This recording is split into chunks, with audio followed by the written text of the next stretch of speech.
ప్రపంచ పౌర రక్షణ దినోత్సవం గురించి చెప్పుకుందాం. ప్రపంచ పౌర రక్షణ దినోత్సవం మార్చి 1, 2022న నిర్వహించబడింది. పౌర రక్షణ యొక్క ప్రాముఖ్యతను, దానికోసం తమ ప్రాణాలను త్యాగం చేసిన సిబ్బందిని గౌరవించడానికి ప్రపంచ పౌర రక్షణ దినోత్సవాన్ని ప్రతి సంవత్సరం మార్చి 1వ తేదీన ప్రపంచవ్యాప్తంగా జరుపుకుంటారు.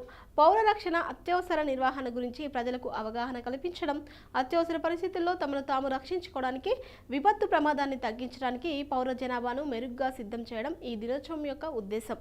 ఆనాటి నేపథ్యం ప్రపంచ పౌర రక్షణ దినోత్సవం 2025 యొక్క నేపథ్యం విపత్తులు, సంక్షోభాల నేపథ్యంలో స్థానభ్రంశం చెందిన జనాభా యొక్క పౌర రక్షణ నిర్వహణ, వాలంటీర్ల పాత్ర మరియు మహమ్మారిపై పోరాటం. ఆనాటి చరిత్ర.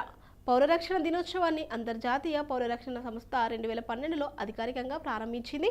ఆ రోజు వార్షికోత్సవాన్ని గుర్తు చేసుకోవడానికి మార్చి 1వ తేదీని ఎంచుకున్నారు. అంతర్జాతీయ పౌర రక్షణ ఆర్గనైజేషన్ యొక్క రాజ్యాంగం అమలులోకి వచ్చింది. ICDO యొక్క రాజ్యాంగం 17 అక్టోబర్ 1966న ఆమోదించబడింది. ఇది మార్చి 1, 1972న అమలులోకి వచ్చింది.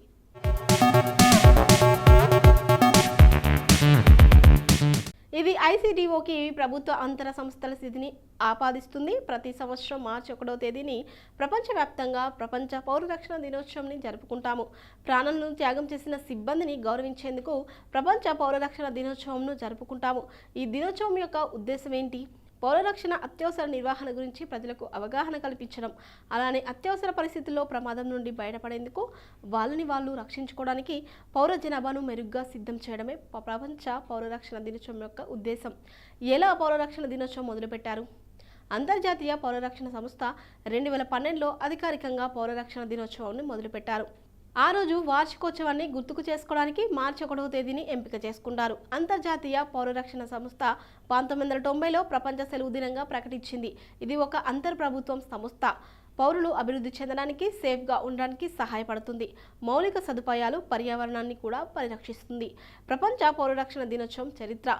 ఇంటర్నేషనల్ సివిల్ డిఫెన్స్ ఆర్గనైజేషన్ దీన్ని స్థాపించింది.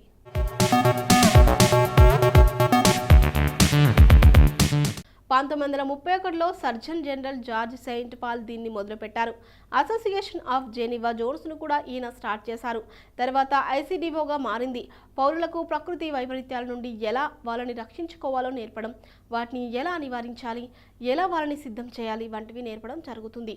ICDO ప్రస్తుతం రాజ్యాంగం 1972లో సంస్థ యొక్క సభ్య దేశాలచే ఆమోదించబడింది. అలానే అదే సంవత్సరం మార్చి 1 నుండి అమల్లోకి వచ్చింది. ఇలా అప్పటి నుండి కూడా మార్చి 1 ప్రపంచ రక్షణ దినోత్సవంగా జరుపుకుంటారు. ఈరోజు ప్రాముఖ్యత ఏమిటి? ప్రమాదాలు లేదా విపత్తుల సందర్భంలో స్వీయ రక్షణ కోసం అవగాహనను పెంచడమే దీని ఉద్దేశం. ప్రకృతి, సాంకేతిక విపత్తులు, సహాయ సేవలు, ప్రజల రక్షణపై అవగాహన పెంచే లక్ష్యంతో మార్చి 1, 2021ని ప్రపంచ రక్షణ దినోత్సవంగా ఏర్పాటు చేశారు. అంతర్జాతీయ పౌర రక్షణ సంస్థ ICDO కాంగ్రెస్ 1990లో ప్రపంచ పౌర రక్షణ దినోత్సవాన్ని ఏర్పాటు చేసింది. ప్రపంచ పౌర రక్షణ దినోత్సవాన్ని 1990లో అంతర్జాతీయ పౌర రక్షణ ఏర్పాటు చేసింది సంస్థ కాంగ్రెస్. ఇది 1972 ICDO రాజ్యాంగం ఒక అంతర్ప్రభుత్వం సంస్థగా అమల్లోకి వచ్చిన రోజుకు జ్ఞాపకంగా ఏర్పాటు చేశారు.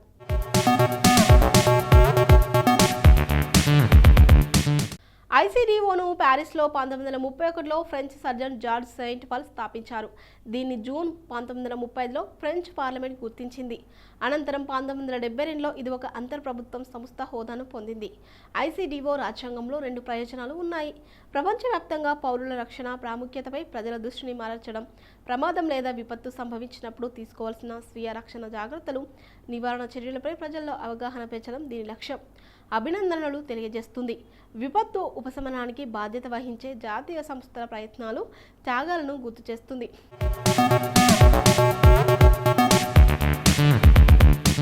ఇప్పటివరకు ప్రపంచ పౌర రక్షణ దినోత్సవం గురించి మనకు తెలియని కొన్ని ఆసక్తికరమైన నిజాలు తెలుసుకున్నాం కదా. మరి మార్చి 1వ తేదీన ఒక్కసారి చరిత్రలోకి వెళ్ళి చూస్తే ఎంతో మంది ప్రముఖుల జననాలు జరిగాయి.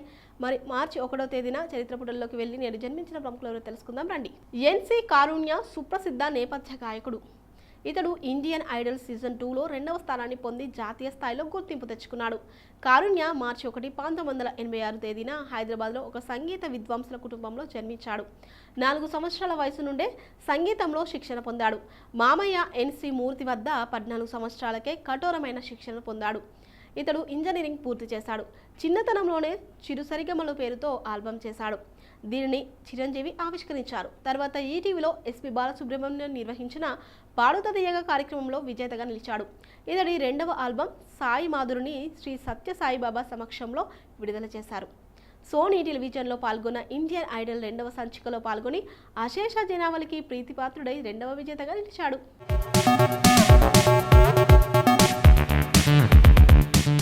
నితీష్ కుమార్ భారతదేశానికి చెందిన రాజకీయ నాయకుడు. ప్రస్తుతం బీహార్ రాష్ట్రానికి 22వ ముఖ్యమంత్రిగా వ్యవహరిస్తున్నాడు. కుమార్ ఇంతకు మునుపు కేంద్ర మంత్రిగా పనిచేశాడు. నితిన్ కుమార్ 1951 మార్చి 1వ తారీఖున బీహార్లోని భక్తిపూర్లో జన్మించాడు. ఇతని తండ్రి కవిరాజ్ రామ్ లాఖన్ సింగ్ ఆయుర్వేద వైద్యునిగా పనిచేశాడు. తల్లి పేరు పరమేశ్వరి దేవి. నితీష్ వ్యవసాయ కులానికి చెందినవాడు. నితీష్ కుమార్ 1972లో బీహార్ కాలేజ్ ఆఫ్ ఇంజనీరింగ్ నుండి మెకానికల్ ఇంజనీరింగ్ పూర్తి చేశాడు. తన కెరీర్ మొదట్లో బీహార్ రాష్ట్ర ఎలక్ట్రిక్ బోర్డు జాయిన్ అయిన తర్వాత రాజకీయాల పట్ల మక్కువతో రాజకీయంలో చేరాడు. 1973 ఫిబ్రవరి 22న మంజు కుమార్తో ఇతని వివాహం జరిగింది.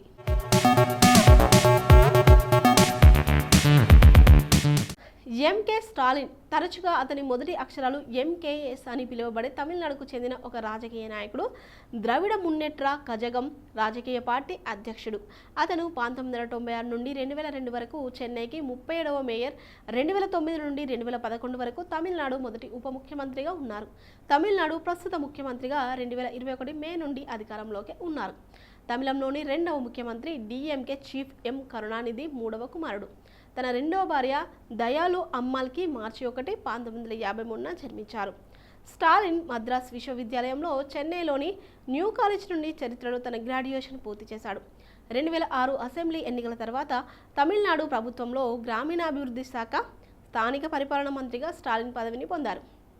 2009 మే 29న స్టాలిన్ గవర్నర్ సుర్జిత్ సింగ్ బర్నాల చేత తమిళనాడు డిప్యూటీ ముఖ్యమంత్రిగా నామినేట్ అయ్యాడు. 2013 జనవరి 3న ముత్తువెల్ కరుణానిధి స్టాలిన్ను తన వారసుడిగా పేర్కొన్నారు. డిఎంకే పార్టీ వర్కింగ్ ప్రెసిడెంట్గా 2017 జనవరి 4న స్టాలిన్ నియమితులయ్యాడు.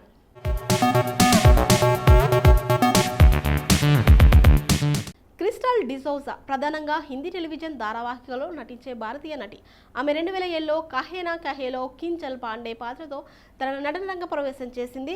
ఏక్ హజారోన్ మే మేరీ బెహెనా హైతో ఆమె జీవికా వధేర పాత్రను పోషించింది. ఏక్ నయీ పెహచాన్లో సాక్షి మోడీ, బ్రహ్మరాక్షస్లో రైనా శర్మ, బెలన్ వలీ బహులో రూపా అవస్థి పాత్రలో ఆమె నటనతో బాగా ప్రసిద్ధి చెందింది. ఆమె 2019లో ఫీడ్ ట్రాప్తో వెబ్ సిరీస్లోకి అడుగుపెట్టింది. 2021లో చేహ్రాతో సినీ రంగ ప్రవేశం చేసింది. ఆమె 1990 మార్చి 1న ముంబైలో క్రైస్తవ కుటుంబంలో జన్మించింది. ఆమె దేవుడికి బలంగా నమ్ముతుంది. ఆమె కళాశాల విద్యలో ఉండగానే తన నటన వృత్తిని ప్రారంభించింది. ఆపై 2007లో కహే నా కహేలో నటించింది. ఆ తర్వాత క్యా దిల్ మే హైలో తమన్నా పాత్రలో మెప్పించింది. 2008లో ఆమె స్టార్ ప్లస్ కస్తూరిలో, నవనీత్గా కిస్ దేశ్ మే హై మేరా దిల్లో వీర పాత్రలలో నటనకు గుర్తింపు పొందింది.